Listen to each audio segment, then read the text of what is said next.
Bonjour. Eh, il y a une vidéo d'abord, hein. Il faut absolument que je vous parle d'un truc. Qui est l'auteur de cette vanne, sérieux? Sérieusement, la fleur est mauve, donc on l'appelle mauve, c'est ça? Puis après quoi, on appelle l'Edelweiss l'étoile d'argent? Et les physalis, les lanternes du Japon? N'est-ce pas là déjà leur nom vernaculaire? Rien à ajouter à part manque de créativité.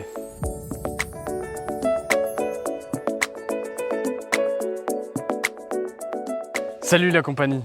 Installez-vous confortablement pour l'épisode 4 d'Implanté qui s'annonce imprégnant. Impressionnant. Je vous parle aujourd'hui de l'incarnation même des Malvacées, celle qui donne son nom à sa famille, la mauve sylvestre.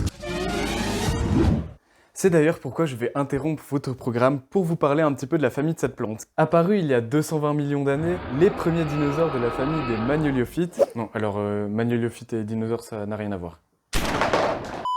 Non, les Malvacées sont des Magnoliophytes, autrement dit des plantes à fleurs, et la plupart du temps, elles sont herbacées, comme la mauve, mais ça peut aussi être des arbustes et plus rarement des arbres. Contrairement aux Astéracées qui proposent rarement autre chose que des inflorescences en capitules de couleur jaune, chez les Malvacées, la disposition des fleurs est tout aussi variable que leur couleur. Par contre, au niveau du nombre de pétales, les Malvacées ne font pas tant dans l'originalité. 5 pétales, toujours très distinctement séparés, posés sur 5 sépales. Donc petit indice pour discerner une Malvacée d'un dinosaure, leurs organes reproducteurs possèdent plusieurs axes de symétrie, et en plus de ça, les organes floraux féminins sont toujours situés au-dessus de la corolle et du calice. Et toujours, contrairement aux organes reproducteurs, je peux me permettre d'en mettre sur mes miniatures sans me faire expulser de YouTube.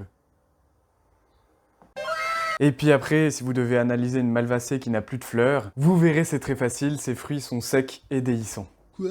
Rien compris. Mais bon, il y a d'autres familles qui ont des fruits similaires, donc ce n'est pas une caractéristique des Malvacées. Dans le pire des cas, vous pouvez toujours observer leurs feuilles. Si elles sont simples et alternes, c'est qu'il y a des chances que vous soyez sur la bonne piste. Mais il y a une caractéristique que je suis obligé de stipuler, c'est que la base de leurs feuilles sont pourvues de stipules. Sérieusement? Quoi? J'ai rien dit. Et d'ailleurs, petit fait surprenant, quoique pas tant que ça quand on sait qu'il y a plus de Malvacées dans les régions tropicales que dans les régions tempérées, mais le baobab fait partie de... Ah non, je ne peux pas vous laisser avancer de telles absurdités. Ces deux espèces n'appartiennent pas du tout à la même famille. Le baobab est une bombe à casser. J'allais dire du même ordre, mais passons.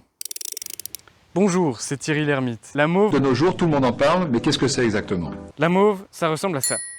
Et c'est une fleur dont les pétales contiennent une substance assez particulière qui gonfle et devient gélatineux au contact de l'eau. C'est une longue molécule utilisée pour ses propriétés thérapeutiques en phytothérapie. C'est quoi la phytothérapie? T'es viré. En phytothérapie, on utilise principalement Malva sylvestris, ou autrement dit, la grande mauve. Bonjour. Qui n'a absolument pas l'apparence d'une plante toxique. Elle est toute douce, toute lumineuse, toute mauve. Non mais regardez-moi ça, on dirait de la barbe à papa. Son principe actif, principal par le principe actif, est donc le mucilage, qui fait partie des polysaccharides, donc autrement dit une longue chaîne de sucre. Cette fleur est une véritable barbe à papa en fait. En plus de ça, cette molécule combinée au tanin qu'elle contient, oui, comme dans le chêne, sont parfaites pour calmer les inflammations lorsqu'elles sont appliquées directement sur la peau, ou sur des muqueuses comme on en trouve dans tout un tas d'orifices super sympas. Les mucilages permettent aussi de fluidifier les mucosités tenaces. Pour ça, il est donc possible de gargariser une infusion ou de la boire, comme n'importe quel être humain normal le ferait. Surtout que, contrairement au goût de certaines autres plantes médicinales, celui de la menthe, il est assez sympa. Par contre, la texture peut être un petit peu gênante. Un peu gluant comme ça. Ah ben, tout n'est pas rose avec cette plante non plus, hein. Par contre, une forte dose de mucilage peut devenir potentiellement un laxatif. Ah ben, tout n'est pas rose avec cette plante non plus, hein. Oui, mais avec la mauve, il n'y a pas assez de mucilage dans une cuillère à soupe pour provoquer cet effet secondaire.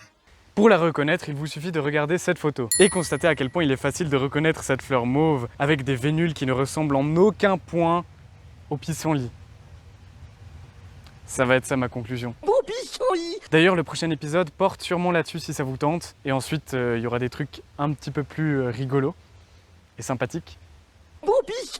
Le genre Malva compte environ 30 espèces. Mais celle qui nous intéresse aujourd'hui, autrement dit celle qui sort tout droit d'un épisode de Barbe à Papa, se distingue assez facilement parmi ses congénères d'Europe. Le Doc Nature. Du haut de ses 1,20 m dans de bonnes conditions, oh là, je perds l'équilibre. La grande mauve possède des feuilles dentées et palmatisséquées de 3 à 7 lobes, poussant en alternance sur la tige cylindrique. Son organe reproducteur se compose de 5 pétales de 3 cm, posés sur un calice pubescent. Et pour finir, ses fruits, bien évidemment, sont comestibles. La mauve s'adapte à beaucoup de milieux différents, mais ne monte pas très haut en altitude. Pour la trouver, c'est quand même un petit peu plus compliqué que ce qu'on pense. Et c'est là que Netscape Navigator intervient. Elle aime les bordures de forêt bien exposées au soleil et les décombres tout aussi exposés. Et tout comme les dinosaures, cette plante supporte des grandes chaleurs. Mais elle supporte très bien les moins 20 degrés en hiver grâce à ses organes de fleurs vivaces, ultra puissants. En réalité, ce sont ces racines pivotantes, comme celles d'une carotte, qui sont capables de stocker une grande quantité d'énergie pour l'hiver.